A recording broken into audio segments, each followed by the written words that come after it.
नमस्कार। मैं advocate Nripendra Singh Sinwar, Rajasthan high court Jaipur स्वागत करता हूं आपका अपने यूट्यूब चैनल लॉ टूर में। आमतौर पर हम सभी अपने व्हीकल को इंश्योरेंस कंपनी के जरिए रजिस्टर करवाते हैं जिससे कि वह इंश्योर हो सके और किसी भी दुर्घटना के बाद में हमें उसका उचित मुआवजा मिल सके। परंतु अपने व्हीकल से किसी भी तरह की दुर्घटना कारित होने के बाद में जब हम इंश्योरेंस कंपनी से मुआवजे के लिए मांग करते हैं तो इंश्योरेंस कंपनी आमतौर पर अपनी जिम्मेदारी से पल्ला झाड़ लेती है और आमतौर पर यह तर्क देती है कि इंश्योरेंस पॉलिसी का उल्लंघन किया गया था वाहन को चलाते वक्त, इस वजह से मुआवजा नहीं दिया जा सकता। ऐसा ही एक मामला ऑनरेबल केरला हाईकोर्ट के सामने भी आया जिसमें कि वाहन का जो ड्राइवर था वह नशे में था और नशे की हालत में ही उससे एक्सीडेंट हुआ और इंश्योरेंस कंपनी ने यही कहते हुए कि वाहन का ड्राइवर नशे की हालत में था और इंश्योरेंस पॉलिसी की शर्तों का उल्लंघन हुआ है, इस वजह से मुआवजा थर्ड पार्टी को यानी कि जिस व्यक्ति का एक्सीडेंट हुआ है उसे नहीं दिया जा सकता। परंतु ऑनरेबल केरला हाईकोर्ट ने इंश्योरेंस कंपनी के इस तर्क को गलत माना और यह माना कि ड्राइवर भले ही नशे की हालत में हो परंतु इंश्योरेंस कंपनी को फिर भी थर्ड पार्टी को यानी कि जिसका एक्सीडेंट हुआ है उसे मुआवजा देना ही होगा। परंतु बाद में इंश्योरेंस कंपनी इसे ड्राइवर से या फिर इंश्योरेंस या फिर गाड़ी के मालिक से भी वसूल कर सकती है, परंतु प्राथमिक जो दायित्व होगा इंश्योरेंस कंपनी का ही माना जाएगा, यानी कि उसे मुआवजा इंजर्ड को या फिर डिसीज को देना ही होगा। तो आइए विस्तार से जानते हैं केरला हाईकोर्ट के द्वारा दिए गए इस फैसले के बारे में। केरला हाईकोर्ट ने सोमवार को यह कहा कि बीमा कंपनी मोटर दुर्घटना पीड़ित को आरंभ में मुआवजा देने के लिए उत्तरदायी मानी जाएगी, भले ही चालक ने नशे की हालत में वाहन चलाकर पॉलिसी की शर्तों का उल्लंघन किया हो। ऑनरेबल जस्टिस मैरी जोसेफ की सिंगल बेंच ने कहा कि निसंदेह जब चालक नशे की हालत में होता है तो उसकी चेतना और इंद्रियां क्षीण हो जाती हैं जिससे कि वह ड्राइविंग करने के लिए अयोग्य हो जाता है। हालांकि पॉलिसी के तहत देयता प्रकृति में वैधानिक है और इसलिए कंपनी को पीड़ित को मुआवजा देने से छूट नहीं दी जाएगी। कोर्ट ने Bajaj Alliance general insurance company limited उप प्रबंधक legal representative versus Manju Devi and others 2014 के मामले में आंध्र प्रदेश हाईकोर्ट के फैसले का उल्लेख किया जिसमें कि यह माना गया था कि ड्राइवर ने शराब पीकर गाड़ी चलाई हो तो भी बीमा कंपनी अपनी देनदारी से पूरी तरीके से नहीं बच सकती है, क्योंकि जहां तक तीसरे पक्ष का संबंध है यह बीमा कंपनी मुआवजे के भुगतान से मुक्त करने का आधार नहीं है। इस प्रकार यह माना गया कि वर्तमान मामले में बीमा कंपनी को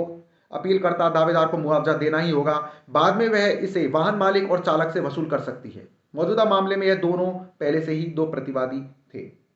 कोर्ट ने यह भी कहा कि जहां तक तीसरे पक्ष का संबंध है मुआवजे के भुगतान के दायित्व के संबंध में बीमा पॉलिसी प्रवर्तनीय है, क्योंकि यह माना जाएगा कि उसे चालक के नशे की स्थिति के बारे में पता नहीं है, इसलिए पॉलिसी की शर्तों का उल्लंघन बीमा कंपनी को तीसरे पक्ष को मुआवजे का भुगतान करने से छूट प्रदान नहीं करता है।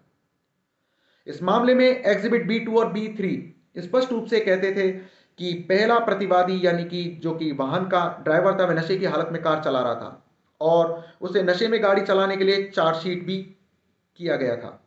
दूसरे प्रतिवादी यानी कि जो कि कार मालिक था उसने पहले प्रतिवादी यानी कि कार के चालक को नशे की हालत में कार चलाने की अनुमति भी दी और इसलिए वह भी इस कृत्य के लिए अप्रत्यक्ष रूप से उत्तरदायी माना गया। इसलिए अंततः उत्तरदायित्व दोनों का ही बराबर का रहेगा। हालांकि तीसरा प्रतिवादी यानी कि जो कि बीमा कंपनी थी उसे शुरू में थर्ड पार्टी को यानी कि इंजर्ड को भुगतान करना होगा। अब जानते हैं इस मामले के बारे में। मामले में पेशे से ऑटो ड्राइवर अपीलकर्ता का एक कार से एक्सीडेंट हो गया जिसे पहला प्रतिवादी तेजी से और लापरवाही से चला रहा था। अपीलकर्ता को अस्पताल में भर्ती कराया गया जहां 7 दिनों तक उसका इलाज चला। डिस्चार्ज होने के बाद भी उन्हें 6 महीने तक आराम करना पड़ा, जिसके बाद उसने मोटर दुर्घटना दावा न्यायाधिकरण से 4 लाख रुपए के मुआवजे का दावा किया, परंतु मोटर एक्सीडेंट क्लेम ट्रिब्यूनल ने केवल 2,40,000 रुपए का ही मुआवजा उस ऑटो ड्राइवर को दिलवाया और उसकी आय करीब 7,500 प्रति माह मानी और केवल 6 माह के लिए ही अर्जन हानि का आकलन किया। अपीलकर्ता ने इस मामले में हाईकोर्ट में दावा किया था। अब जानते हैं कि इस पर ऑनरेबल केरला हाईकोर्ट ने क्या ऑब्जर्वेशन दिया। ऑनरेबल केरला हाईकोर्ट ने यह कहा कि अगर दुर्घटना में उसे लगी चोट के कारण वास्तव में कोई विकलांगता हुई होती तो निश्चित रूप से ऑटो ड्राइवर के द्वारा विकलांगता का प्रमाण पत्र भी दिया गया होता, परंतु फिर भी ट्रिब्यूनल ने स्थायी विकलांगता सुविधाओं के नुकसान के लिए 40,000 रुपए प्रदान किए हैं बिना यह पता लगाए कि क्या कोई विकलांगता या सुविधाओं का नुकसान हुआ है या नहीं।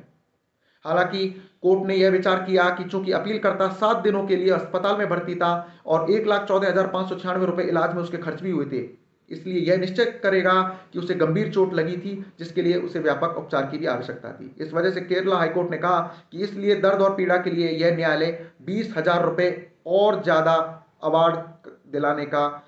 इच्छुक है। ऑनरेबल केरला हाईकोर्ट ने अतिरिक्त रूप से 500 रुपये प्रतिदिन की दर से 20 दिनों के बाई स्टैंडर्ड एक्सपेंडिचर के मद में भी 10,000 रुपये का अतिरिक्त मुआवजा दिलवाया और विचार किया गया कि अन्य मदों के तहत मुआवजा उचित प्रतीत होता है, इसलिए किसी भी हस्तक्षेप की आवश्यकता नहीं है। इस प्रकार कोर्ट ने बीमा कंपनी को 39,000 रुपये का बढ़ा हुआ मुआवजा देने का आदेश दिया। कोर्ट ने यह भी स्पष्ट किया कि तीसरा प्रतिवादी यानी कि जो कि इंश्योरेंस कंपनी है, वह प्रतिवादी संख्या 1 जो कि ड्राइवर था और प्रतिवादी संख्या 2 जो कि वाहन का मालिक था, उसकी संपत्ति से जमा की गई राशि की वसूली भी कर सकता है। तो यह थी ऑनरेबल केरला हाईकोर्ट के द्वारा दिए गए फैसले की महत्वपूर्ण जानकारी, जिसमें कि ऑनरेबल केरला हाईकोर्ट ने माना है कि यदि किसी वाहन के चालक के द्वारा जो कि नशे में है उससे एक्सीडेंट हो जाता है, तो ऐसी स्थिति में बीमा कंपनी मुआवजा देने से नहीं बच सकती है और खासतौर से यह भी नहीं कह सकती है कि एक्सीडेंट करते वक्त ड्राइवर नशे में था और उसने बीमा पॉलिसी की शर्तों का उल्लंघन किया है। बीमा कंपनी को ऐसी स्थिति में भी थर्ड पार्टी को यानी कि जिसका एक्सीडेंट हुआ है उसे मुआवजा देना होगा, परंतु बाद में वह इस मुआवजे को दोषी पाए गए ड्राइवर और उसके वाहन स्वामी से भी वसूल सकती है। तो मिलते हैं एक और नई कानूनी जानकारी के साथ अपने अगले वीडियो में। नमस्कार।